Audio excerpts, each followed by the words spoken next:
The 40-foot catamaran Deja Vu radioed in a Mayday. It was picked up by the Maui Fire Department and transferred to the U.S. Coast Guard. The 40-foot catamaran was capsized and holed between Lanai and Maui. The three-person crew stayed with the boat until the Coast Guard Maui rescued them at 2:45 p.m. on Thursday, September 6th. Reportedly, it was the wave action that caused the hull breach and the capsize. Although weather reports only show 3 to 4 foot waves, it's possible that breaking waves could have been an issue in the shallow waters between Lanai and Maui. There were 3 persons rescued. From the pictures, it appears that there was a man, woman, and a child on board. The Deja Vu was about 38 years old, built in 1930 according to Coast Guard documentation records, and registered out of Lahaina,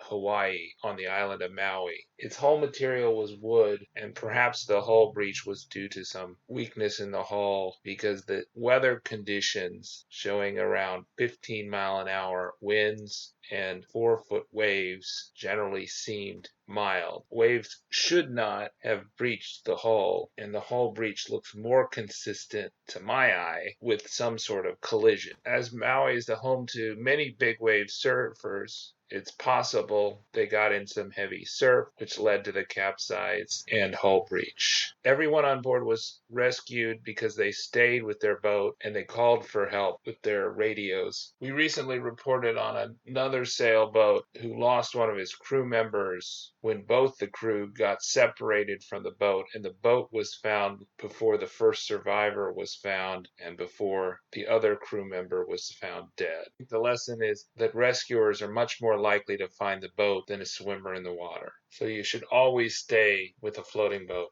until rescue. Subscribe to Slow Boat Sailing for more ripped from the headlines videos of sailing disasters and our around the world sailing adventure.